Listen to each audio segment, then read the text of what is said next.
বন্ধুরা কেনাকাটা তো করেছি, তোমাদের কিছু দেখানো হয়নি, তো আজকে দিয়ে দেবো, একটু পরে বেরাবো বাবার বাড়িতে। তাই এগুলো সব আমার দাদার মেয়েদের জন্য নিয়েছি। ঠিক আছে, একটা দেখাই আগে, সবটা খুলে এখন দেখানো সম্ভব না। এই যে এটা হচ্ছে আমার দাদার মেজো মেয়ে, এটা ছোট মেয়েটা যার বয়স এখন 4 মাস বয়স, 6 মাসের কিনেছি, এখন একটু বড় হলে পড়তে পারবে। আর এটা হচ্ছে আমার দাদার বড় মেয়ের, তিনটে মেয়ে, তিনটে কিনেছি। আর কিনেছি এর ভিতর আছে আমার আরও 2 জনের আছে, আমার ছোট নাতি নাতনির আছে। আর এই জামা, এই যে আমি কিনেছি আমার জামা, এগুলো সব আমি সেলাই করতে নিয়ে যাচ্ছি, হাতা লাগাবো বলে নিয়ে যাচ্ছি একেবারে। আর আমার তোজো সোনার জামা দেখো, ওর কয়টা গেঞ্জি, একটা, দুটো, তিনটে গেঞ্জি, একটা জিন্সের প্যান্ট। আর এই যে আমার এই চুড়িদারের প্যান্ট ওড়না আছে, আর এই চুড়িদারের লেগিংস এই যে নিয়েছি।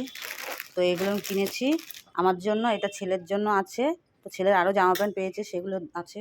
তার মধ্যে আবার ওর দাদাভাইয়ের জামাও কিনেছি একসাথে। আর এই জামাগুলো দেখায়, এটা আমার যেই দিদির মেয়ের ছেলে মেয়েদের জন্য কিনেছি, মানে আমার নাতি নাতনির জন্য। এই যে এই একটা, এটা হচ্ছে আমার নাতনির জন্য, এটা আমার যে ছোটো নাতিটা আছে সেই ছোটো নাতিটার জন্য। দেখো কেমন হয়েছে তোমরা জানাবো, গেঞ্জি প্যান্টের সেট। তো এগুলো সব আমাদের শপিং করেছি, কালকেরে যা যা করেছি তোমাদের আজকে দেখালাম। আর এটার মধ্যে আছে তোজোর দাদা ভাই আছে, তোজোর দাদা ভাইয়ের জন্য কিনেছি। এই যে সেম গেঞ্জি দুজনের, এই যে একটা গেঞ্জি তোজোর জন্য কিনেছি সেম, এই যে এটা আর জিন্সের প্যান্ট, এটাও দাদা ভাইয়ের জন্য। আমরা যাব পানাগড়ে। আর একটা কুর্তি আছে আমার, এই যে এটা নর্মাল সিম্পল একটা কুর্তি কিনেছি। আর এখানে বেড কভার আছে, আর ছেলের মানে তোজোর এই যে বালিশের ওয়ার আছে 3টে। তো এই হচ্ছে আমাদের বাজার। এখনও আমার জুতো কেনাও হয়ে গেছে, 2টো জুতো হয়েছে। আর যা যা কেনা বাকি, তোজোর জুতো বাকি, মানে তোজোরও 2টো জুতো কেনা বাকি আছে। তার মধ্যে আবার সেই আমি কিছু মানে প্রোডাক্ট কিনেছি, মানে মুখে ক্রিম ট্রিম এই সমস্ত কিনেছি, ওগুলো দেখালাম না।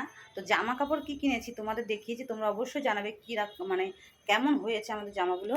এই যে তোজোর এই জামা, তোজোর দাদাভাইয়ের এই যে, এগুলো আমার সব আমাদের।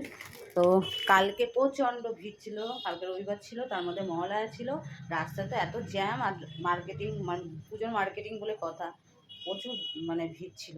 তো এর মধ্যেই মানে দুপুরে খাওয়া দাওয়া করেই বেরিয়েছি, তারপরে এসছি 7:30টার দিকে। তো এইগুলো কিনেছি। বন্ধুরা কেমন হয়েছে তোমরা অবশ্যই জানাবে। আমাদের শপিং তোমাদের দেখিয়ে দিলাম তো সব কিছু। আর কিছু কিছু টুকটাক জিনিস বাকি আছে, সেগুলো কিনে নিলে হয়ে যাবে ব্যাস। আর আমরা যাব ঘুরতে, মানে পানাগড় যাব ঘুরতে আমরা, বর্ধমান পানাগড়ে পুজোতে ওখানেই কাটাবো। যেহেতু তোজোর দাদাভাইয়ের বার্থডে, তাই জন্য ওখানে গিয়ে পুজোটা কাটাতে হবে এবছর। চলো টাটা, পরে তোমাদের অন্য ভিডিওতে দেখা হবে। কেমন হয়েছে অবশ্যই কিন্তু কমেন্ট করে জানাবে।